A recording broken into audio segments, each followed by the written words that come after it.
ጤና ይስጥልኝ። ይህ በሞርስ ኮሙኒኬሽን ተዘጋጅቶ በሳምንት አንድ ቀን ወደ እናንተ የሚደርሰው የሞርስ ሐሳብ የተሰኘው መርሃ ግብራችን ነው። የዛሬ የእሁድ ታህሳስ 5 ቀን 2018 ዓ.ም የሞርስ ሐሳብ እነሆ ጀመረ።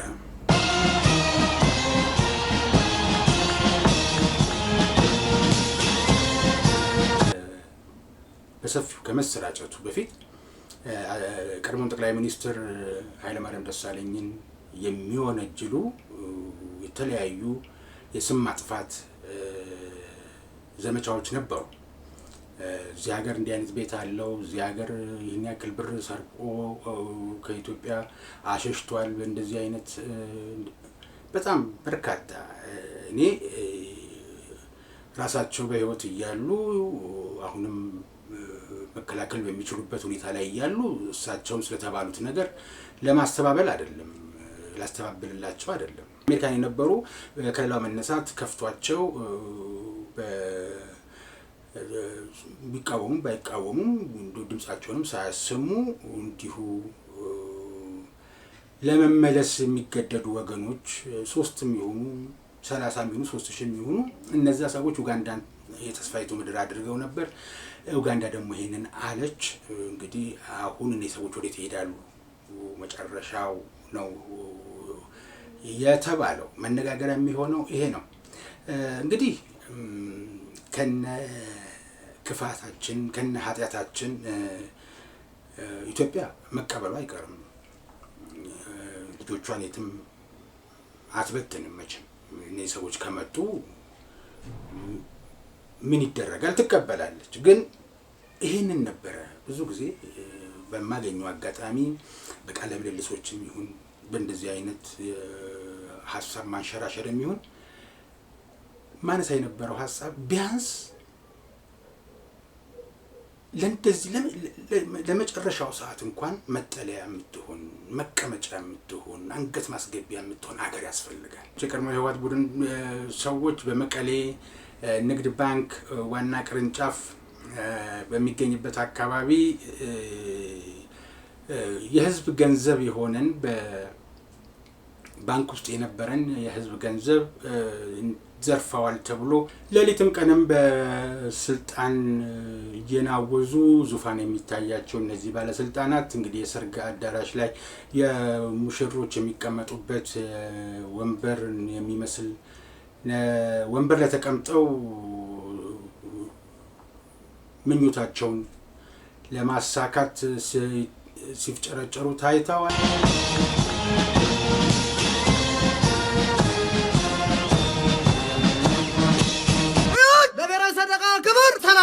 የዛሬው የእሁድ ታህሳስ 5 ቀን 2018 ዓ.ም የሞርስ ሐሳብ ወደ እናንተ በሚደርስበት ወቅት ላይክ፣ ሼር፣ ሰብስክራይብ ማድረጋችሁን አትርሱ። በየትኛውም ስፍራ በምንም ሁኔታ ውስጥ ሆናችሁ መርሃ ግብራችንን ለምታዳምጡና ለምትከታተሉን ቤተሰቦቻችን ሁሉ ሰላማችሁ ይብዛ። የተወደዳችሁ ትናንትና አልተገናኘንም። ከዚህ ቀደም እንዳልናችሁ በቀረጻ ወቅት ላይ የሚያጋጥመንን ባዕዳን ድምጾች መቆጣጠር በማንችልበት ሁኔታ ላይ በመቸገራችን ነው። እንግዲህ ይህንን በጋራ ተባብረን እጅ ለእጅ ተያይዘን የስቱዲዮአችንን ሁኔታ በደንብ ካጠናከርንና እንደምንፈልገው መስራት ከቻልን ሌት ተቀን እናንተን ማገልገላችን የሚከብደን አይሆንም። ምናልባት ለዚህ ለስቱዲዮ ማጠናከሪያ እና እንደተፈለገው ያክል መሄድ እንድንችል ድጋፍ ለማድረግ ለምትፈልጉ ወገኖቻችን የባንክ ሂሳብ ቁጥራችንን አስተያየት መስጫው ላይ እናስቀምጥላችኋለን። በተረፈ እንደምንም ሆኖ ይሄም እስከሚስተካከል እናንተን ማገልገላችንን የገባነውን ቃል መጠበቃችንን አናጥፍም። ቃላችን ጠብቀን እንቀጥላለን። እንግዲህ የዛሬ የታህሳስ 5 ቀን 2018 ዓ.ም የሞርስ ሐሳብ ከመጀመሩ በፊት ይህንን ሐሳብ ላካፍላችሁ ብዬ ነው ትላንትና ያልተገናኘንበትን ምክንያት ዛሬም ረፈድ ያደረግነው እንግዲህ ምናልባት እንደ ትላንትና አይነት ነገር እንዳይገጥመን በሚል ነው። ለማንኛውም ቀደም ሲል እንደነገርኳችሁ በማንኛውም ሁኔታ ውስጥ ሆነን እናንተን ማገልገላችንን እንቀጥላለን።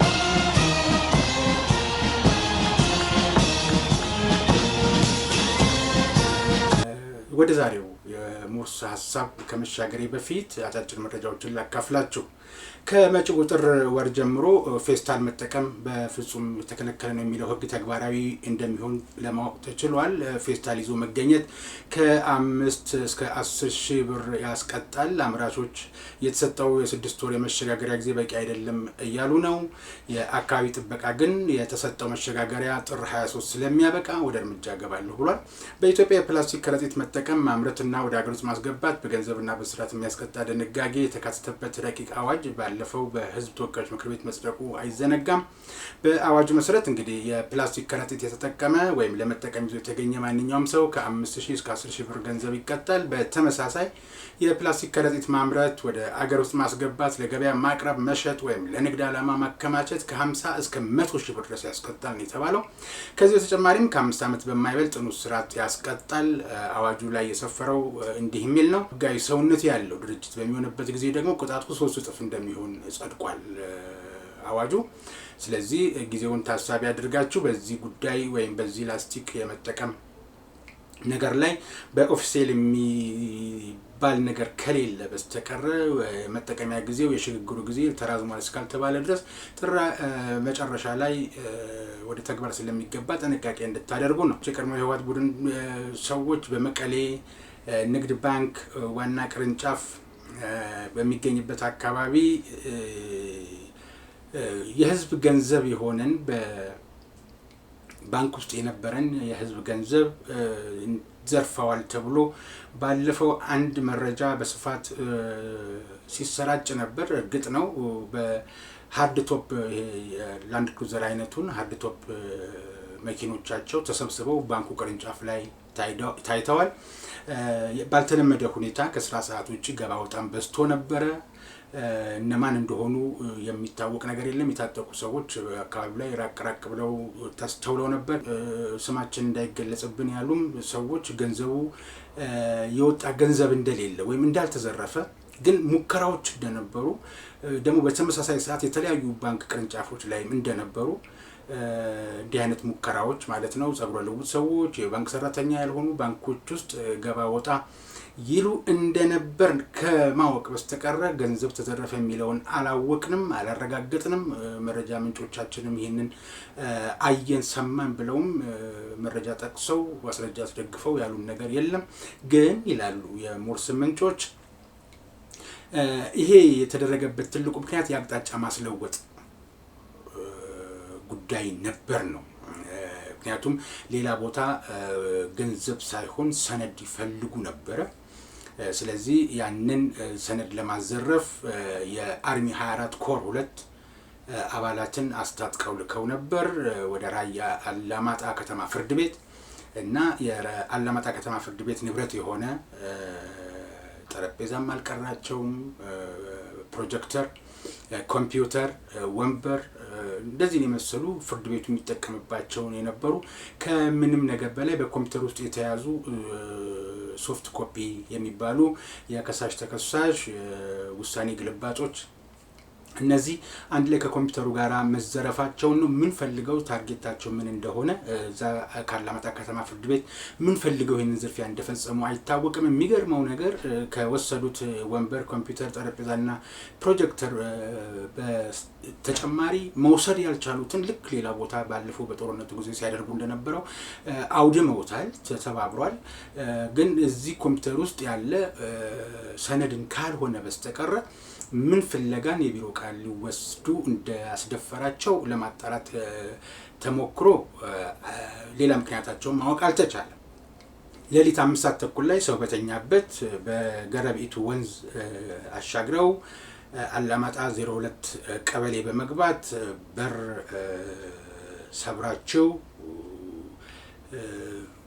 ማህበረሰቡን ያሸብሩ፣ በዛ ላይ ደግሞ ያገኛችሁት ነገር ዝረፉ ተብለው በታዘዙት መሰረት ገብተው የግለሰቦችን ቤት ዘረፋ ፈጽመዋል። የመንግስት ተቋማትንም የአስተዳደር መዋቅርንም ሞክረዋል። ግን በትክክል እዛ አካባቢ ላይ ተነጣጥሮ ከ02 ቀበሌ በተለይ ማለት ነው ምን እንደተወሰደ ማወቅ አልተቻለም። ግን በመረጃም በማስረጃም ተደግፎ የወጣው የአላማጣ ከፍተኛው ፍርድ ቤት የአላማጣ ፍርድ ቤት ዘረፋ ነው። የከተማ ፍርድ ቤት ነው እንግዲህ ቀደም ሲል እንደነገርኳችሁ እነዚህ በቅንጅትና በመናበብ የተደረጉ የዘረፋ ጉዳዮች ስለነበሩ ይሄንን ለመሸፈን የተደረገ ሰው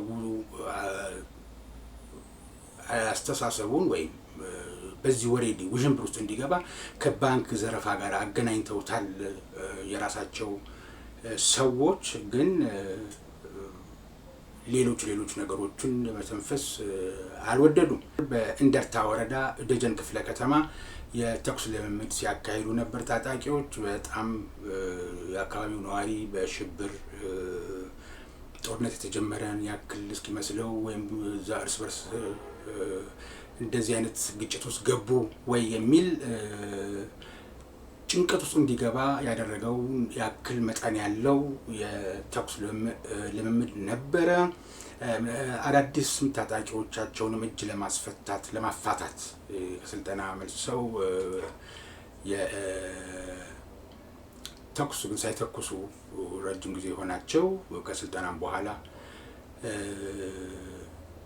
በተኩስ ልምምድ ላይ ብቃት የላቸውም ወይም ያንሳቸዋል፣ ይቀራቸዋል፣ ጎዶሎ ጎናቸው እሱ ነው ተብሎ የተመነባቸው ተመርጠው ከየአርሚው ልምምድ ሲያደርጉ ነበር ነው የተባለው። እንግዲህ ለሰላማዊ ዜጋ የተረፈ ስጋት ማለት ነው። በአርሚ ውስጥ ያሉት ሌሎች አባላቶቻቸው ፈቃድ ቢጠይቁ ፈቃድ እንዳይሰጣቸው መመሪያ ወርዷል። ሁሉም አባላት የካምፕ ልብሳቸውን ለብሰው ይዘጋጁና ይቀመጡ በሚል አስቸኳይ ስብሰባ ተደርጎ በነበረበት ወቅት ነው መመሪያው የተላለፈው። እንግዲህ ታጣቂዎች ሁሉ ጠመንጃቸውን እየወለወሉ ዝግጁነታቸውን እንዲያጠናክሩ ታዘዋል። በአዲግራት ከተማ ወልዋሎ ስታዲየም ዛሬ የኮማንዶ አባላትን ማስመረቁን በቡድኑ ልሳናት መካከል ሲሰራጭ ነበር። በተለይ ወይን የሚባለው የነሱ ሚዲያ ዘግቦታል። በምረቃ ስነ ስርዓቱ ላይ የትግራይ ጊዜያዊ አስተዳደር የሰላምና ጸጥታ ቢሮ ኃላፊ ፍስሐ ኪዳኑ፣ የደቡብ ግንባር አዛዥ ዮሐንስ ወልደ ጊዮርጊስ፣ የምዕራብ ግንባር አዛዥ ምግባይ ኃይሉ፣ የምስራቅ ግንባር አዛዥ ማሾ በየነና የህወሓት ማዕከላዊ ኮሚቴ አባልና የምስራቅ ትግራይ ዞን ዋና አስተዳዳሪ ዶክተር አብርሃም ሀጎስ እንዲሁም ሌሎች ጥሪ የተደረገላቸው ታዳሚዎች ተሳትፈዋል ብሏል። ወይን እንግዲህ ሹመቱንም ስልጣኑንም ዞኑንም ምኑንም እሱ በፈለገው በራሱ አደረጃጀት ነው እየገለጸ ሲያብራራ የነበረው። ሌሊትም ቀንም በስልጣን እየናወዙ ዙፋን የሚታያቸው እነዚህ ባለስልጣናት እንግዲህ የሰርግ አዳራሽ ላይ የሙሽሮች የሚቀመጡበት ወንበር የሚመስል ወንበር ላይ ተቀምጠው ምኞታቸውን ለማሳካት ሲፍጨረጨሩ ታይተዋል። ግን ታጣቂውን ማስመረቅ እንጂ ለትግራይ ህዝብ የሚገኘው ፋይዳ ምንድነው የሚለውን ሂሳብ መስራት አልቻሉም። ይህንንም የዘገቡት የነሱ ሚዲያዎች የፕሪቶሪያው ስምምነት ስለመጣሱ ያሉት ነገር የለም። በፕሪቶሪያው ስምምነት መሰረት ህወሓት ታጣቂውን መበተንና መሳሪያውን ማስረከብ እንጂ እንደ አዲስ ታጣቂ እያሰለጠነ እንዲያስመርቅ አይፈቅድም። እንግዲህ የፕሪቶሪያውን ስምምነት ራሱ ያፈረሰ ፌዴራል መንግስትን መወንጀል አልታከተውም። ቡድኑ የትግራይ ህዝብን ለዳግም እልቂት ለመዳረግ እየተንቀሳቀሰ መሆኑ ሌላው ማሳያ ነው። የዚህ ዛሬው አዲግራት ላይ የፕሪቶሪያን ስምምነት የጣሰው ምረቃ ማለት ነው። ጀነራል ምግበይ እና ጆን መዲድ የተባሉት የጦሩ ኃላፊ ነን የታጣቂዎቹ አዛዥ ነን የሚሉት ሰዎች እና የትግራይ ልዩ ኃይል ክፍለ ጦር አዛዦች በሰጡት ትዕዛዝ ለውጥ እንፈልጋለን፣ ጦርነት በቃን ብለው አስተያየታቸውን በአደባባይ ሰጥተው የነበሩ 14 የትግራይ ወጣቶችን ትናንትና ማታ ከየቤታቸው አፍነው እንዲወስዱ ባዘዙት መሰረት የታፈኑት ልጆች አድራሻም እስካሁን የት እንዳሉ አልታወቀም። ታጣቂዎቹ ወስደዋቸዋል። ከዚህ በተጨማሪም የአፈና ሁኔታ ያሳሰባቸው የትግራይ ወጣቶች ወደ አጎራባች ክልሎች በተለይም ወደ አማራ ክልል ወልዲያ ከተማ እየተሰደዱ መሆኑ እየተገለጸ ነው። እንግዲህ ቢቆዩም በጦርነት ተገደው መማገዳቸው እንደ ቀደሙ ወንድሞቻቸው የአካል ጉዳትም ሰለባ ሊሆኑ ይችላሉ።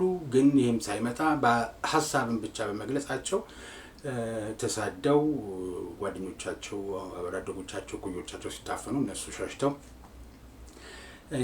ስደትን መርጠዋል። ሌላው በትግራይ ክልል የሚንቀሳቀስ ክልላዊ ፓርቲ ሆኖ ከብሔራዊ ምርጫ ቦርድ የቅድመ ምዝገባ ፈቃድ የወሰደው ሹምተንቤን ፓርቲ በአዲስ አበባ የኢትዮጵያ ኢኮኖሚክስ ባለሙያዎች አዳራሽ የመስራች ጉባኤውን አካሂዷል። ሹምተንቤንን ጨምሮ ስምረት አሁን ቅርቦቹን እንኳን ብናነሳ ማለት ነው ሌሎችም አንድ ላይ ሆነው የትግራይን ሕዝብ የተጫነበትን ቀንበር ያነሱለታል ተብሎ ከህወሓት ቡድንም ነጻ አውጥታል ተብሎ ይጠበቃል።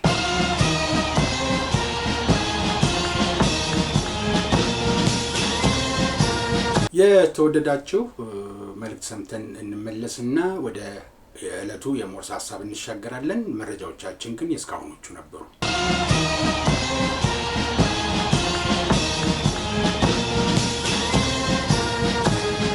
የተወደዳችሁ የሞርስ ቤተሰቦች ላይክ፣ ሼር፣ ሰብስክራይብ በማድረግ አዳዲስ ቤተሰቦች እንድናፈራ የእናንተ እገዛ ያስፈልገናልና አግዙን።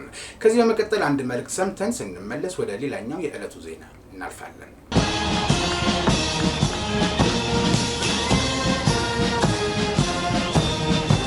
የሰሙት የተወዳጁና የተመራጩን የሞርስ ኮሚኒኬሽን ድምፅ ነው።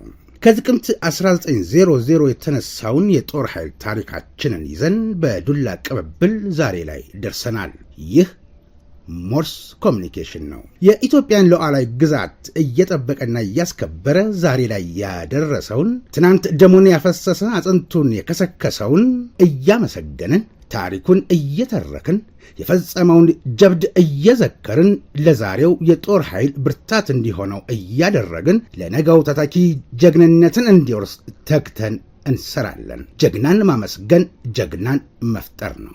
ኢትዮጵያንና ጀግኖቿን ያለ ሰብስክራይብ፣ ሼር፣ ላይክ ያድርግ። ይህ ሞርስ ኮሚኒኬሽን ነው። የኢትዮጵያን አምላክና የኢትዮጵያን ሕዝብ ይዞ የሚወድቅ የለም። ይህ ሞርስ ኮሚኒኬሽን ነው።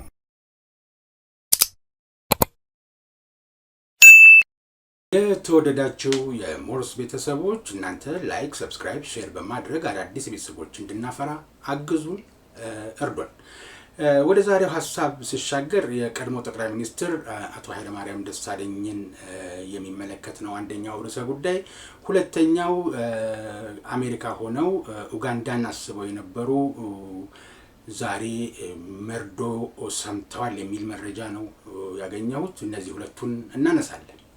የቀድሞ ጠቅላይ ሚኒስትር አቶ ኃይለማርያም ደሳለኝ ለተባበሩት መንግስታት ድርጅት ዋና ጸሐፊ ቦታ አንቶኒዮ ጉተሬዝን ተክቶ ጸሐፊ ለመሆን እጩ ሆነው ቀረቡ በሚል የተለያዩ ማህበራዊ ድረገጾች ወሬውን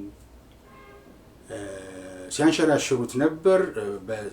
እንደው ፌስቡክ ውስጥ፣ ቲክቶክ ውስጥ እንደው የሚታመኑ የሚመስሉ እንደሚታመኑ ግምት የነበራቸው አንዳንድ ሚዲያዎች ግን የማህበራዊ ድረገጾች ግን ይህንን ዘገባ ሲቀባበሉት ነበር። ዘገባው ትክክል ሆነ አልሆነ አይደለም ቁም ነገሩ። ይህ መረጃ ወደ ዘገባው መጣላችኋል። ይህ መረጃ ግን በሰፊው ከመሰራጨቱ በፊት ቀድሞውን ጠቅላይ ሚኒስትር ኃይለማርያም ደሳለኝን የሚወነጅሉ የተለያዩ የስም ማጥፋት ዘመቻዎች ነበሩ። እዚህ ሀገር እንዲህ አይነት ቤት አለው፣ እዚህ ሀገር ይህን ያክል ብር ሰርቆ ከኢትዮጵያ አሸሽቷል፣ እንደዚህ አይነት በጣም በርካታ እኔ ራሳቸው በህይወት እያሉ አሁንም መከላከል በሚችሉበት ሁኔታ ላይ እያሉ እሳቸውም ስለተባሉት ነገር ለማስተባበል አይደለም፣ ላስተባበልላቸው አይደለም። ምክንያቱም መረጃም የለኝም ማስረጃም የለኝም ስለዘረፉት ነገር። ግን እንዲህ አይነት እኮ መረጃ ስናወጣ በማስረጃም በመረጃም አያይዘን ለሚመለከተው አካል አንድ ዜጋ መክሰስ ይችላል በነገራችን።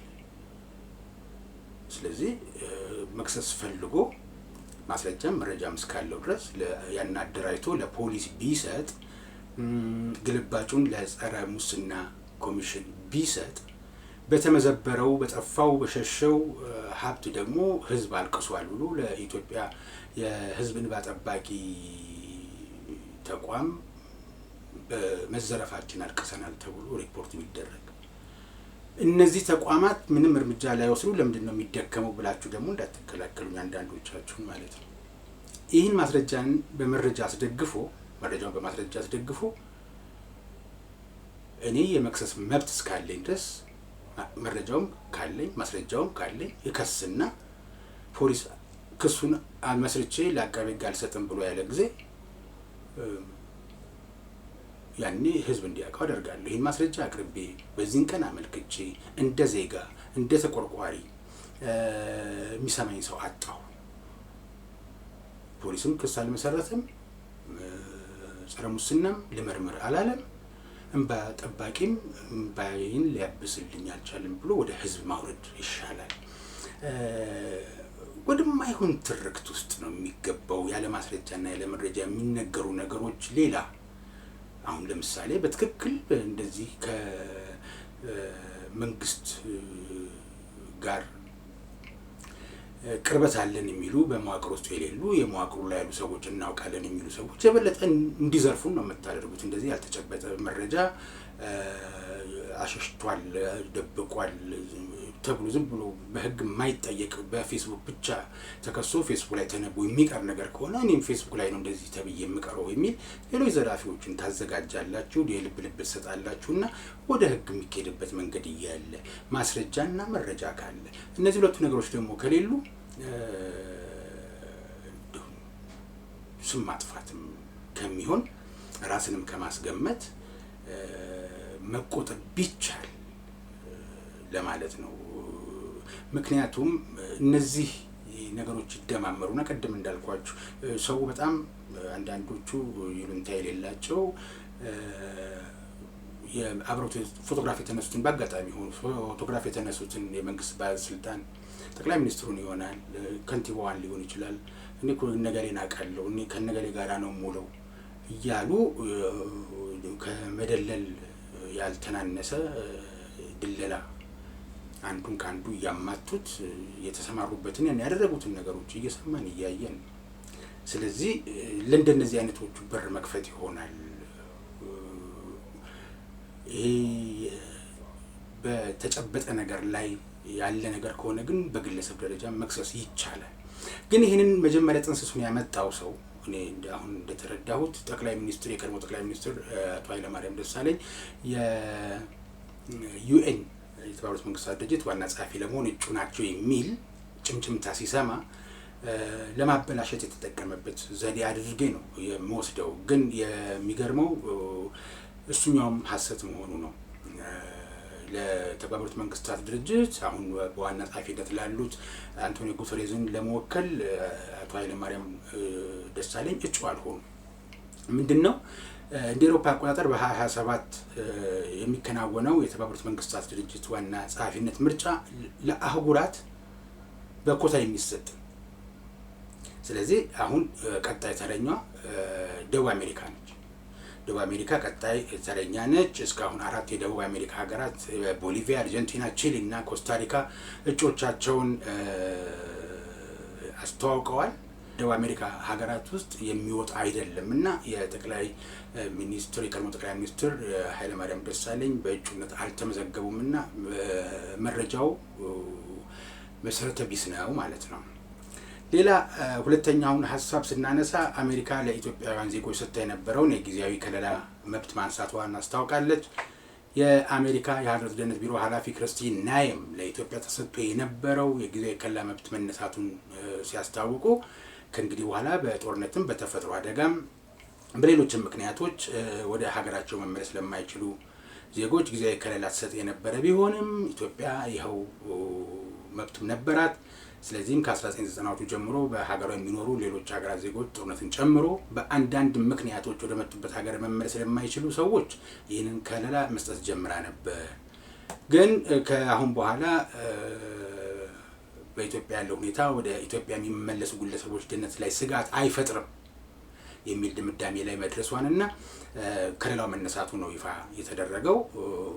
ቀድሞው ከአሜሪካ ለሚወጡ የቲኬት ወጪያቸው እንደሚሸፈን $1000 ጉርሻ ደግሞ በነፍስ ወከፍ እንደሚሰጥ ለወደፊቱም ህጋዊ ኢሚግሬሽን እድል ይኖራቸዋል በዚህ በበጎ ፈቃደኝነት ከወጡ። አለበለዚያ ግን ከየካቲት 13 በኋላ የመውጣቱ ጉዳይ ስለሚያበቃ ከሌላው በአሜሪካ የሚኖር ኢትዮጵያዊ ዜጋን ማሰር እንዲያስችላት ያደርጋል። ከሌላው ስለሚነሳ ማለት ነው። ከሀገሯም ካሰረች በኋላም ከሀገሯ ታባረራለች። አባረራለሁ ነው ያለችው። ከሳምንት በፊት ተመሳሳይ ክልል ላይ የነበራቸውን የደቡብ ሱዳን ዜጎችን መብት ማንሳቷን በዘገባው ተመላክቷል። እንግዲህ ወደ ኢትዮጵያ መመለስ ይችላሉ በራሳቸው ፈቃደኝነት ተብሎ መምጣት የማይሆንላቸው ቢዮን ታሰርም ብለው ቢሉ ከታሰሩም በኋላም በተጠርዘው የሚመለሱ ተወሰነ ቁጥር ያላቸው ሰዎች አሉ፣ ዜጎች አሉ እዛ። እነዚህ ሰዎች ትንሽ ተስፋ አድርገውበት የነበረው ጉዳይ አስደንግጧቸዋል። እዚህ ያሉት ቤተሰቦቻቸውን በጣም ተረብሸዋል። ምክንያቱም አንዳንዱ እንደተሰማራበት ነገር ነው። አንዳንዱ ፖለቲካ የሚጫወት ነበር። አንዳንዱ በመኒ ላውንድሪም የገንዘብ ዝውውር ላይም በኮንትሮባንድ ስራ ይሰራ ነበረ። ብዙ ነው እንግዲህ ፖለቲካውንም ካልተጫወቱት ካላወሩት የሚተላለቅ ሰው የለም። የሚተላለቅ ሰው ከሌለ ደግሞ የነሱም የገቢ ምንጭም ይደርቃል። ይሄን ለማለት ያንንም ብቻ የሚሰሩ ሰዎች አሉ። እንደገና ደግሞ በዛ ሀገር ባለ ገንዘብ ዝውውርን እዛ በዛው ከፍለው እዚህ ለቤተሰብ በሚሰጥ በምናምን በሚል ሆነ መኒ ላውንድሪ ላይ የነበሩ ሰዎች እንደነበሩ ነው እየተገለጸ ያለው። እንዲህ አይነትም አጋጣሚም እንዲህ አይነትም ቀንም ይመጣል ብለው ያልጠበቁ ሰዎች ባልተገባ ተግባር ላይ ተሰማርተው ነበር። በአንድም በሁለት ምክንያት ንጹሃን ደም የሚተረፍ ነገር ያው እሱም እዛው ከሚያገኙት ገንዘብ ከሚሰጣቸው ካልሆነ በስተቀር ብቻ በተለያየ አይነት ሁኔታ ውስጥ የነበሩ እንደ ወገን እንደዚህም አጋጣሚም ሲገጥማቸው የሚያሳዝኑ ግን መቼስ ምን ይደረጋል እንግዲህ መልሶ አሜሪካ አቋሟን ትቀይር እንደዚህ አይነት የከለላ ማንሳት አትችልም ተብሎ ተሰባስቦ ዋይት ሃውስ ፊት ለፊት ሰልፍ ማድረግ አይቻልም እና ህጉን ያወጣችው እሷ ስለሆነች ምንም ማድረግ አይቻልም። ግን አንድ ህልም ወይም አንድ እቅድ ነበራቸው። ባይሆን ጥሩ ባይወጡ ወይም ይሄ ከለላው ባይነሳባቸው ጥሩ ነበር። ባይነሳ ግን ከተነሳም እንደ ፈቃደኝነት ትራንዚት እንደሚያደርግ ሌላ አፍሪካ ሀገር አርፎ ወደ ኢትዮጵያ እንደሚሄድ ሰው ትኬት አድርጎ ያንን $1,000 ቦነሱንም አግኝቶ ራሳቸው ለመውጣት ከመታሰር ይሻላል ብለው አስበው ነበር። ተስፋ ያደረጓት የተስፋይቱ ምድር ደግሞ ኡጋንዳ ነበረች። ኡጋንዳ ደግሞ ዛሬ አሜሪካንን ከለላ ማንሳት ዜና ተከትሎ ዛሬ ደግሞ ኡጋንዳ ሌላ ነገር አለች። አንድን ያለችው ከኢትዮጵያ ከሶማሊያና ከኤርትራ ወደ ሀገሯ ለሚመጡ አዳዲስ ስደተኞች መብት መስጠት ማቆሟል የተናገረችውና ሬፊጂስ ኢንተርናሽናል የተሰኘው ዓለም አቀፍ የሰብአዊ መብት ተሟጋች አገሪቱ የስደተኝነት መብት መስጠት ማቆሟ አሳሳቢ ነው አለ። ሌሎችም አወገዙ። ግን ሀሳብ መቀየር አልቻለችም እና እንግዲህ የግድ ከኢትዮጵያ ከሶማሊያ ከኤርትራ ማለት መነሻን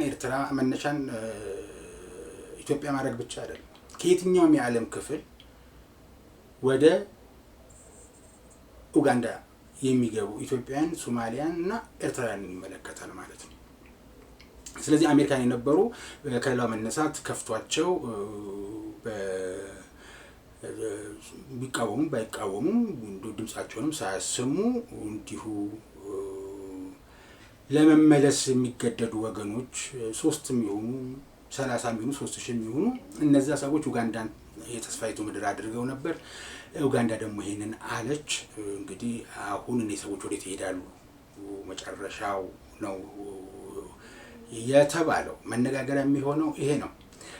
እንግዲህ ከነ ክፋታችን ከነ ኃጢአታችን ኢትዮጵያ መቀበሉ አይቀርም።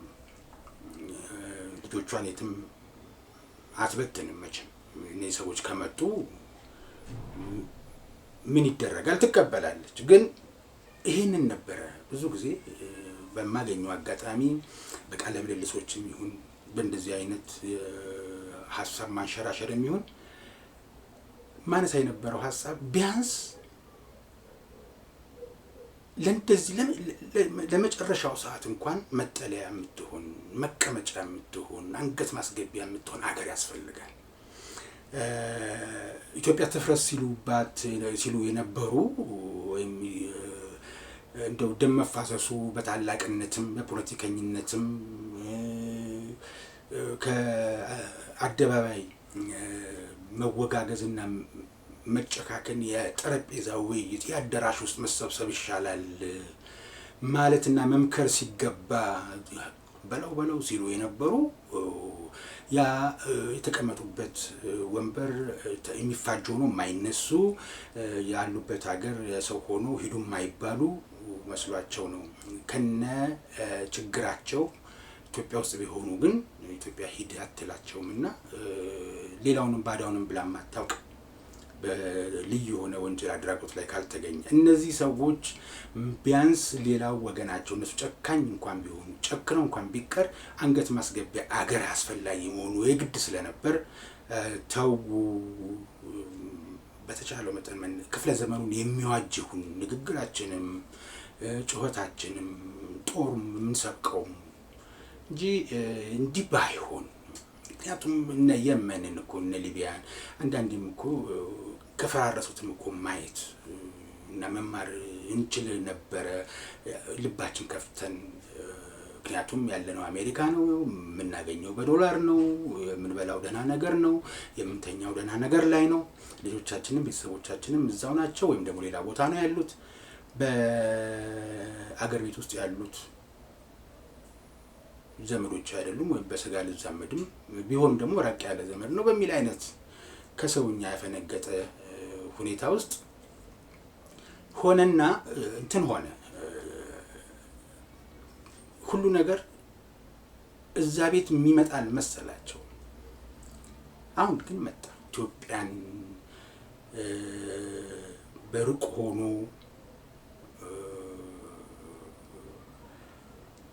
መጥፎ መመኘት እንዲህ አይነት ቀን የመጣ ጊዜ ወዴት ይገባል? እናንተ ኡጋንዳም ትግር ሌላ ሀገር እየሄዳችሁ እኮ ልትኖሩ ትችላላችሁ። ደም እያጣላችሁ እያጋጫችሁ እንደምታገኙት ሀብትም በተለይ አጋጫዎቹ 45 ቀንም የቀራችሁ ቀረ የምትሉት አይ ሽግግር መንግስት ነው የምትሉትም ወገኖች በምትሰበስቡት ዶላር በቱሪስት መልክም እየከፈላችሁ ሁሉ ሌላ ሀገር ላይ መኖር ትችላላችሁ። ይብላኝ ለወገናችሁ እዚህ ሆኖ እሳቱ ስለምትጥሉት። ግን ማለት የፈለኩት ጠቅላላ ሳደርገው የሰው ሀገር የሰው ነው። አየኸው መጨረሻው ሂዱጣ እስከዚህ ቀን ድረስ ሂዱጣ ትባላለህ። ለማንኛውም የሰው ሀገር የሰው ነው ለማለት ነው። የዛሬው ይሄንን ይመስል ነበር ያነሳንባቸው። እንግዲህ የዛሬው ሐሳብ የሞርስ ሐሳብ ይሄንን ይመስል ነበር። እስካሁን ድረስ በርካታ ኢትዮጵያውያን እዛ ኡጋንዳ ያሉ በቅርቡ ምርጫ ስታደርጋለች እና ኡጋንዳ ምናልባት ተፎካካሪ ፓርቲ ወደ ስልጣን የሚመጣ ከሆነ ቃል የገቡት ምንድነው ከወዲሁ እኔ በምርጫው ማሸነፍ ከሆነ እዚህ ያሉትን ኢትዮጵያውያን ወደ ሀገራቸው እንዲመለሱ ኤርትራውያንን ጭምር ወደ መጡበት እንዲመለሱ አደርጋለሁ የሚል ነገር ከዚህ ቀደም ተናግረው ነበረ። እንግዲህ ምርጫው ይሁን አይሁን የታወቀ ነገር የለም። አሁን ለማንኛውም ከካምፓላ የተሰማው ከኢትዮጵያም ከኤርትራም ከሶማሊያም የሚመጡ ስደተኞች ማለት እንግዲህ የግድ ከዚህ ሳይሆን መነሻው ከሌላም ቦታ በካምፓላ ልቀመጥ ብሎ የሚመጣን ኢትዮጵያዊ፣ ኤርትራዊ፣ ሶማሊያዊ የሚመለከት ነው እየተባለ ነው። ከካምፓላ የሚወጣው መረጃ የሚያመለክተው ይህን ተንተርሰን አገር አስፈላጊ መሆኗ ቢብስም ቢያምርም ባያምርም አገር ያለው ሰው ይከበራል። እናት የሞተች እንደው በአገር ይለቀሳል፣ አባት የሞተ እንደው በአገር ይለቀሳል፣ አገር የሞተች እንደው ወዴት ይደረሳል የሚለው ተረት እዚህ ጋር ነው እንግዲህ የሚሰማውና የሚደመጠው። ለማንኛውም የዛሬው የሞርስ ሀሳብ ይህንን ይመስል ነበር። ቀደም ሲል በመግቢያ እንዳልኳችሁ የሚረብሹ ድምጾች ካሉ ያው አግዛችሁን እስክናስተካክል ድረስ ትዕግስታችሁንና በይቅርታ እንድታልፉን መጠቆም እወዳለሁ።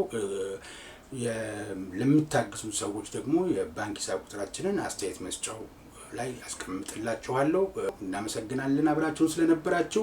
ላይክ፣ ሼር፣ ሰብስክራይብ በማድረግ አዳዲስ ቤተሰቦች እንድናገኝ የምታደርጉትን እገዛና ድጋፍ አጠናክራችሁ ቀጥሉ። በቀጣይ የሞርስ ዜና ጠብቃችኋለሁ። እስከዛው ድረስ ጤና ይስጥልኝ።